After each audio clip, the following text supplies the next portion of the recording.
Oshkosh Media is government programming on GovTV, community programming on Life TV, and community radio on Oshkosh FM 101.9. Welcome to the City Manager's Report. The City Manager's Report, a look at city updates and municipal news, and a preview of the next Oshkosh Common Council meeting agenda. Your hosts, Emily Springstroh of Oshkosh Media and City Manager Mark Roloff.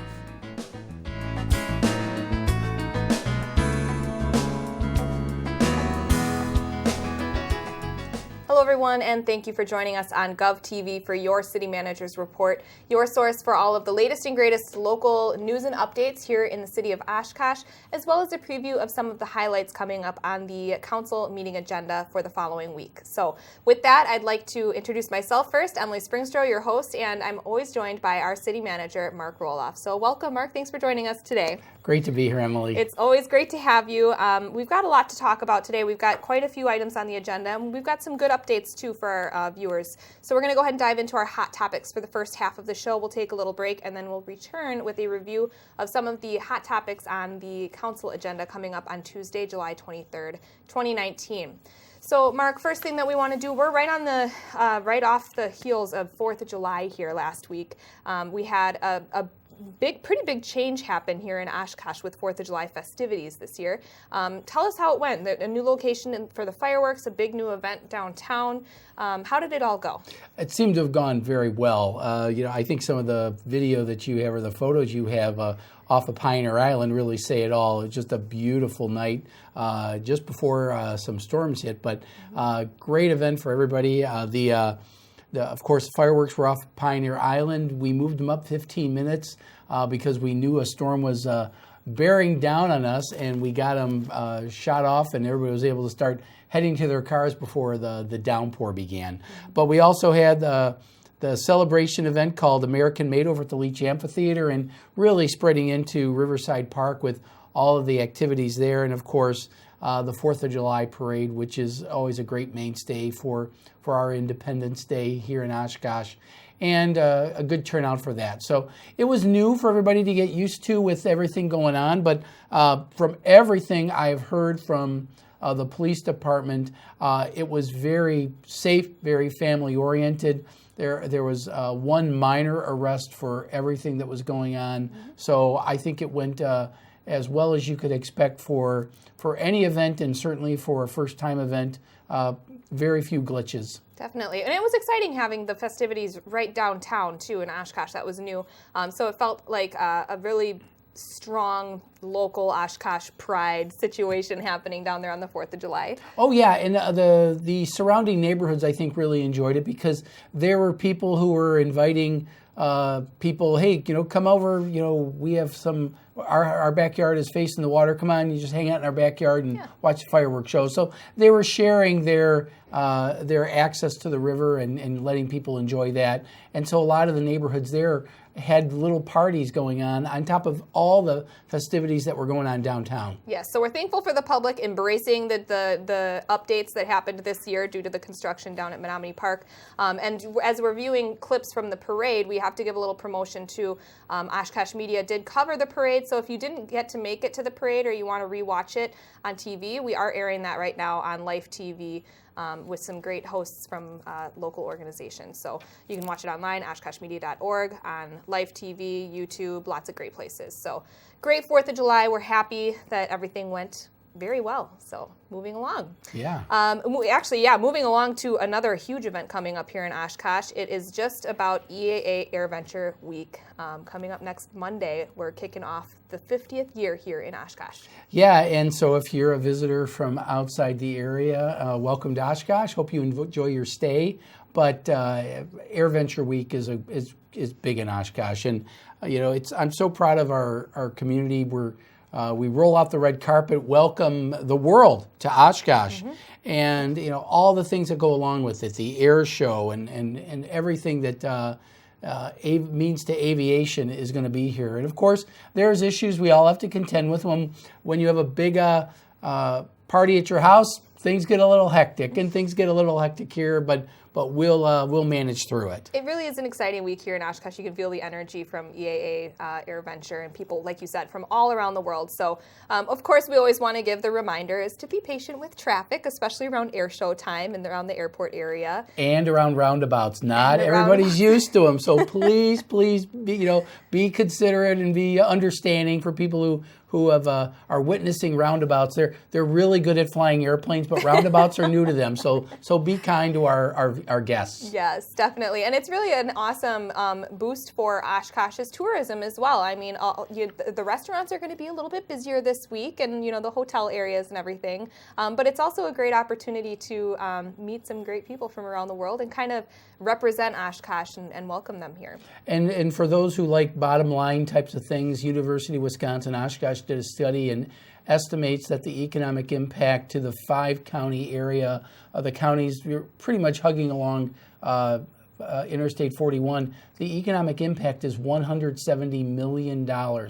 By point of comparison, for an entire Packer season, the economic impact's $150 million. So it's even better, except that the Packers make the playoffs and they can beat the 170. But for regular season and exhibition season, it's only $150 million.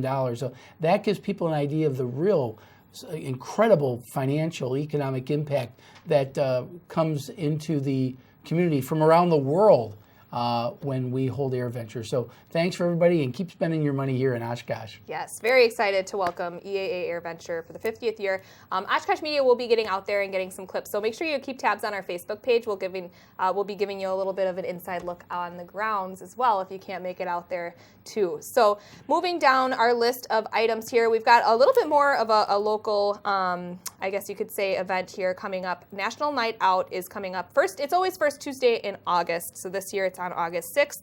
Really a fun time for neighbors to get together. It really is. This started out as a police department event and has expanded to most of our neighborhood associations have an event going on. The Boys and Girls Club has one just for anybody who wants to be participating in National Night Out. And then a lot of other neighborhoods who don't have official neighborhood associations, they put on block parties. And it's all about getting to know your neighbors. And from the police standpoint, the more you know your neighbors and you see something that doesn't look quite right, give them a call, and they want you to know them before you have to know them. So we certainly want to plug that. Most of the events start mid to late afternoon, about 4 o'clock. And check out the Oshkosh Police Department website at oshkoshpd.com and check it out on Facebook. And you can find out details about where your neighborhood association is participating this year. Yeah, a great night in Oshkosh to kind of get together and just embrace the neighborhood feel here in Oshkosh. So looking forward to that once again, Tuesday, August 6th, starting at 4 p.m. And then we also want to give a little plug. The Oshkosh Public Museum is opening their newest exhibit, and it is called Cemetery Tales. That opens this Sunday, July 21st, and it runs through October 31st, of course, would end on Halloween. But the Cemetery Tales is a very different kind of exhibit over at the Oshkosh Public Museum. Well, over the years, the cemetery tours have become such a popular item. So people love to get those tours, and some volunteers from over at the museum put those together. And so they decided, well, why not do an exhibit as a result of all that? Mm-hmm. There is a huge interest in this topic and this subject and just kind of the theme of the cemetery and, ghostly activity and just some really cool stories from Oshkosh. So they're going to be putting to use a lot of the stories that they did in the cemetery tours, but they're also going to be including some really cool history tidbits as well as so things like mourning and funeral history, some really cool artifacts, photos, other things. And on their website, they do say it's not for the faint of heart. But it's all done in tongue-in-cheek as well. So it's just enjoy. If you like that type of stuff, you can enjoy it. And but some of the things they put together are really cool, and I encourage you to check it out. It's going to run through Halloween, so you got a little time to look at it. But it makes sense to go over there, especially in all this hot weather. Definitely, yes. Always get out to the museum, and they've got a lot of other great things in addition to this newest exhibition. As always, the People of the Waters is a great thing to check out, and a lot of other great things to see out there. So looking forward to that. Great events coming up here in Oshkosh, some great exhibits over at the museum. Before we get into the question mark segment, we do want to give another little plug for our residents as well for the yard waste. Now, they're continuing the brush week, and as people are starting to continue to clean up their yards, we want to make sure that they're aware that there is curbside brush collection every month. Yeah, and it's on your garbage day during the first full non-holiday week of the month. And so there are some of the rules there. Get your brush and leaves and put them into biodegradable bags or bundle them up. Keep them reasonable size, 3 inches in diameter, 4 foot length. All this information is available on our website. And of course, you can always use our yard waste drop-off site here. Got pig piles piling up like you and I do. And you just want to get rid of them? Just get rid of them. Yes. The yard waste drop-off site, like you said, it's a great resource. You can get the passes here at City Hall or at Kits and File, or just give a call for more information if you've got questions on how those work. But great resource, especially if you're like me and you've got a lot of stuff piling up and you just want to take a few truckloads out there. So great reminder for yard waste, and once again, first week of every month on your garbage collection day. So now it's that time of the program where viewers have the opportunity to ask their city manager anything they want about things that are happening right here in Oshkosh. Let's go ahead and see what the question mark segment is this week.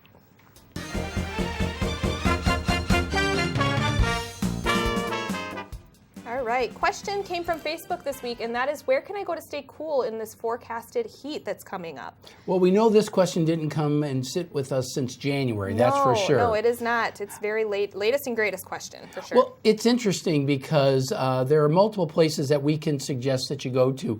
One of the examples, and a lot of these places are, charge admission and that, but we talked about the museum, so our public museum, public library, but there's so many other places. If you just want to stay, go in to a nice location and enjoy the day, library, museum, but also, Pollock Water Park, the Menominee Park Beach, or the splash pad at South Park. All those places, now they're a little more just about just having fun, but you can enjoy that. You are welcome to come to the Oshkosh Senior Center. You don't have to be a senior just to go there. And the Winnebago County has said the courthouse, you can certainly go there as well. And even the local hospitals, Aurora and Mercy Medical Center, have both said, look, if you really need to get out of the heat, you can hang out there for a while. So, certainly be considerate of it. Don't take advantage of, they still have a hospital and business to run, so certainly respect that. But there are options if you need to stay cool. And so we certainly want to make people be aware of those. And we just want to make sure everybody's safe. When the temperature does get this hot and humid, we just want to make sure for those people, make sure you're checking on neighbors that don't have air conditioning, especially the elderly ones. And if you want more information about how to stay safe in the heat, there's a list of those cooling centers as well as other information on the Winnebago County's website. And they've got a lot of really great resources on there. As always, just give a call if you've got any specific questions that you don't know the answer to or you can't find on this website. But a long list of different places that you can go if you do need to escape the heat for a short period of time. So, great question. That one did come from Facebook, and that was a lot of people were talking about that. It's been kind of a buzz this week, so it's a hot week here in Oshkosh. It sure is, and these are great suggestions for everybody. Definitely. So if you'd like to send a question for Mark for the question mark segment, send it to us on Twitter at City of Oshkosh, post it on the Oshkosh Media Facebook wall, or email it to us at questionmark@ci.oshkosh.wi.us, and he'll answer it on the next episode of City Manager's Report. So with that, we're going to take a quick break here. When we come back, we will dive into the Common Council meeting agenda highlights for Tuesday, July 23rd, 2019. We'll be right back on City Manager's Report.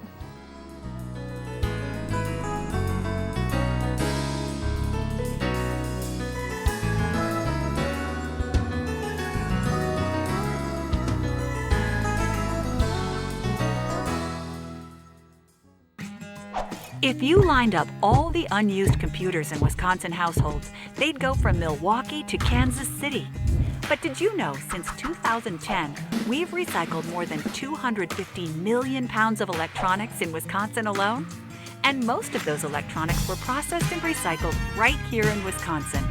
So don't let your old electronics pile up. Give them new life. Use eCycle Wisconsin to find an electronics collection site near you. Thanks for buying a fishing license. I want you to picture all of the great things this simple purchase does. Like building public boat ramps, keeping local waters clean, and maintaining a healthy fish population. When you buy a fishing license, you do a lot. Every dollar protects and maintains your local waterways for future generations to enjoy. Learn more at takemefishing.org/Wisconsin.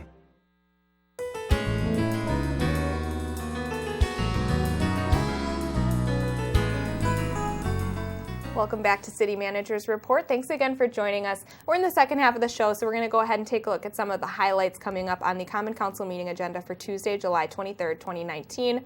And before we get into the meeting, Mark, that starts at 6, there's a 5 o'clock meeting for a discussion of the boards and commissions and updated alternate ordinances. That's going to take place right before the meeting. So tell us a little bit about what's going to be discussed here. Well, a bit background. The council had asked staff to put together a review of boards and commissions a few years ago, and as a result of that, the council had trimmed down and actually consolidated some boards and commissions.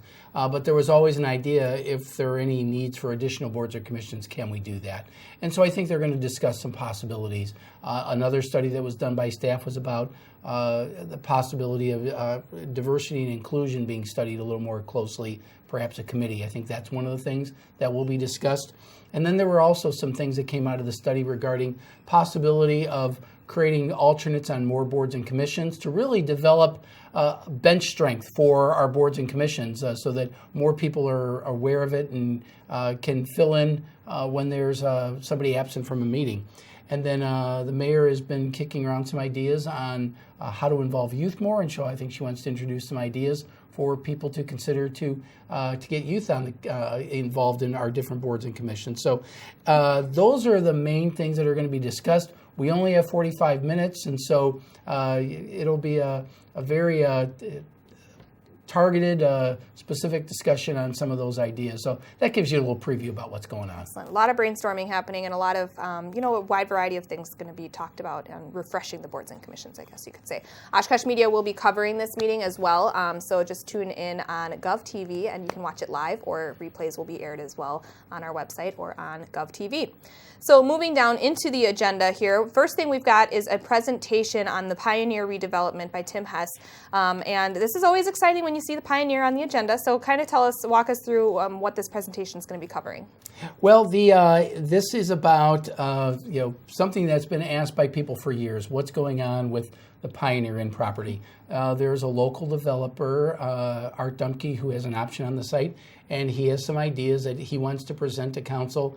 Mr. Hess is one of his consultants, but a lot of people are very familiar with the Pioneer Inn property, even though it's been pretty inaccessible for a number of years. But the first idea behind this is to eliminate the blight that's on the property and do some initial development. And while I don't want to spoil the presentation itself, the idea is to get it started in maybe a more modest fashion is probably the best way to put it. But the southernmost part of the site there, that's the old marina, is really to revive the marina and put some places there where boats will want to come back to. Over time, the idea is to dredge the marina so more deeper boats can be available there. That's one part of it.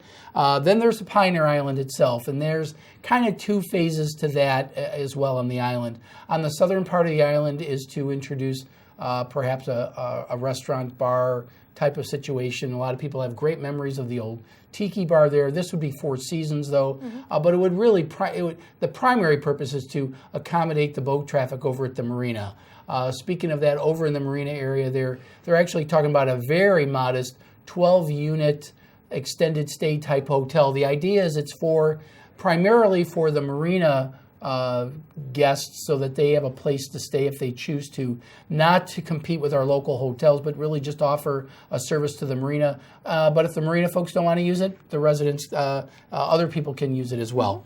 On the north side of the island, where the hotel used to be, they're really talking on the north side about kind of a recreation venue with a pool and some other recreational items that you would pay for to attend, but also some what they're looking at are some kind of recreational condominiums, at really places where people can rent for a short period of time for fishing and things like that. I think I'll let them do more of the explanation, and you'll see that during the presentation. But they've got some ideas, and part of us is, from our standpoint, we want to make sure that the trail, Riverwalk Trail that's been planned there gets finished, and we'll do that as well. Definitely. And like you said, preliminary concept. So a lot of great ideas being bounced around here, and we look forward to hearing more details on those during that presentation. Moving down under the consent agenda, we've got the authorization for a submittal of lead hazard reduction grant. Give us a little background on what this is. It's a partnership with the county, it looks like. This is to address concerns that we have about lead paint and the damage it can cause to young children's brains. And even though the county and the city merged their health departments, and it's a county health department now, this grant was reviewed, and we agreed that it'd be better if the city applied for it. We have a better chance of getting it, and it would benefit a lot of our residents. And so we want to do it, and we're going to partner with the county to get this lead hazard reduction grant done, and maybe reduce the lead paint that may exist in some older housing areas. Wonderful. Very important project and goal to have here, so glad to see that on the agenda. Moving down, a really exciting one and a fun one. Last episode, we were promoting the Pulco survey for the Little Oshkosh Playground replacement out at Menominee Park, and a decision has been made, so we are wrapping up the public input process and approving option number 3, it looks like, was the big winner. It was the big winner, and I want to thank everybody who participated. Certainly people talked about it at the Parks Board meeting, but the Pulco survey, several hundred, I believe over 500 people participated in the Pulco survey. And then at one of the Tuesday night concerts over at the Leach, we had a couple hundred more people that gave their votes of confidence. And number 3 was favored by the public, and staff also agreed that that was the way to go. So there's an artist rendering. This is that poured in place pad area, and it's slightly smaller than the footprint of the previous Little Oshkosh, but that's because the poured in place is a little on the expensive side, but it's certainly going to be much more cost effective and safe. So from a maintenance standpoint, it's going to be good. From a safety standpoint, it's going to be good. And there's also some additional recreation for more adults and other folks that can use that. That'll be in addition to this, adjacent to it. So we're going to have a lot of different options available for the public to consider. But we're excited for the public input and excited to have a new big playground over at Menominee Park. Yes, definitely. And once again, like you said, very thankful for the public input that was provided and everybody chiming in on Pulco and at the Tuesday night concerts at the Leach. So looking forward to that, and more information to come and timelines and things like that. Moving down under pending ordinances, Mark, we've got the transportation utility fee. So this has been a common theme over the last few months, and it's a very important message that we're trying to get out is, how this works, what it's going to look like. So let's take it through again and just talk about what this transportation utility fee is going to look like, starting with the purpose, really. Yeah, the purpose is probably the most important thing, because a lot of people think, oh my gosh, it's a new fee, and it is a new fee, but the idea is it's to replace and eliminate special assessments that get assessed to property owners when we do streets. You'll still be paying the utility assessments, but those are much lower than the paving assessments. But a lot of people don't understand that if you've never been special assessed, you're going to get hit pretty hard, multiple thousands of dollars for a special assessment. So this is to eliminate those for both residents and businesses, and that's what's being proposed there. Mm-hmm. Not to be confused with a wheel tax that other communities have adopted. Some other communities have done it, but as you can see from this chart, we feel that the advantages of a transportation fee are more fair and equitable for residents and businesses. So we believe it's a much better approach, and it keeps a lot of the features that currently exist for special assessments that are also make it fair, because we have a lot of tax exempt properties and they wouldn't pay it. And so what it's going to be used for is for the items you see here on this pie chart: concrete paving, asphalt paving, driveway apron replacement, new sidewalks, sidewalk rehabilitation.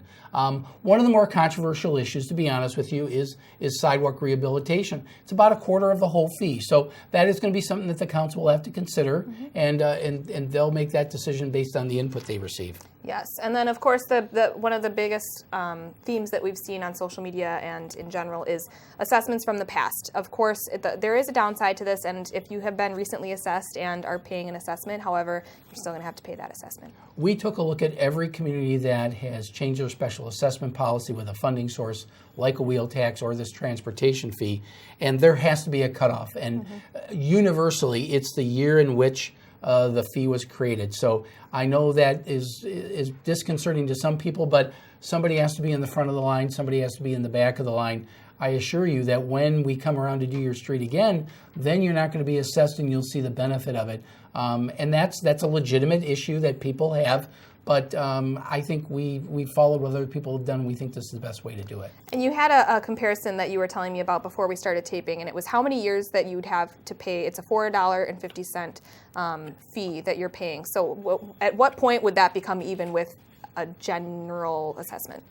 By our estimation for residential, for single-family resident, and this is really the one that it impacts the bulk of the people, they'd have to pay that fee for over 100 years before they'd be paying more in the fee than the special assessment. It is absolutely a much better alternative, more cost-effective, more equitable, because people aren't going to own their house for 100 years. So this will be fair for everybody over a longer period of time. Excellent. Well, thank you for the recap of that. We're going to continue to put information and education out about this. If you have any questions, definitely give City Hall a call. You can definitely call the Finance Department as well, or the Public Works Department. So a lot of great resources out there. If you have any questions, we're happy to answer them. And then, like I said, continue to follow Oshkosh Media on Facebook. We'll keep putting education out there and make sure that everybody understands how this is going to work. Under new resolutions, Mark, we've got the approval for a specific implementation plan. This is for the Oshkosh Police Department fencing located right here next door to City Hall. This is a security issue for the police department, and I think the graphic shows you this is primarily where the police department employees and the police department vehicles park their cars. So the idea is to put this fencing adjacent to the public safety building and to protect those vehicles from vandalism and things like that. We think it's an appropriate thing to do. Definitely. Moving down, we've got approval for the Tax Increment District number 37 project plan, and this is the Aviation Plaza. So tell us a little bit about what this is going to look like here. Aviation Plaza has been underutilized for a number of years, and one of the reasons is because over the years some infrastructure rules have changed both with the city and the state, and it's almost making this cost prohibitive to develop. So the purpose of this tax increment district would be the developers would put all the money up front, and the purpose of the TIF would be to reimburse the developers to address these infrastructure issues on the property where standards have changed over the years. So it's really to get it up to speed and make this developable for now and for the future. And some of them is extreme custom autos. They rehab vehicles, and then there's also the Mine Shaft restaurant would like to put another location here. They're currently in Hartford, want to go up here. And then the Rogan Shoe Store. So they all need it, and this will actually create some opportunities for additional development as well. Wonderful. And then following that is the budget amendment also dealing with that, both related. And then right before we wrap up the episode here, we've got the first budget workshop coming up on July 31st at 5 p.m., room 404. It's coming up quick. This kicks off our budget season. The council has a series of 6 workshops over the next few months. This will be the first one. We're really going to be talking about some highlights and trends that we think are going to be going on, particularly with personnel costs. And so we want to be ready to brief council on what maybe our crystal ball says for 2020, and make them aware of these things, because they're going to have to make some tough decisions, as they always do with the budget process. So we want to brief them, and there'll be another one in August, and then they'll continue on into September and October. Kick off to the budget process. Gotta love it. And Oshkosh Media will be covering this budget workshop too, so make sure you tune into GovTV, and you can watch it live, watch replays on our website or on cable as well. So that's going to do it for this episode of City Manager's Report. Mark, I would like to thank you for joining us today once again. Always a pleasure. Again, the Common Council meeting is this Tuesday, July 23rd at 6 p.m. You can watch it live on GovTV and on our website, oshkoshmedia.org, or you can listen to it on the radio 101.9 Oshkosh FM, which is also online. Make sure you like Oshkosh Media on Facebook or follow us on Twitter for all of the community and government programming and updates you could need, or be sure to check out our YouTube channel for the meeting and replays, past episodes of some of your favorite programs. As always, don't forget, if you have a question for City Manager Mark Roloff, send it to us on Twitter, send it to us on Facebook, or email it to us and he'll answer it on the next episode of CMR. So once again, we'd like to thank you for joining us on City Managers Report, and we'll see you next time.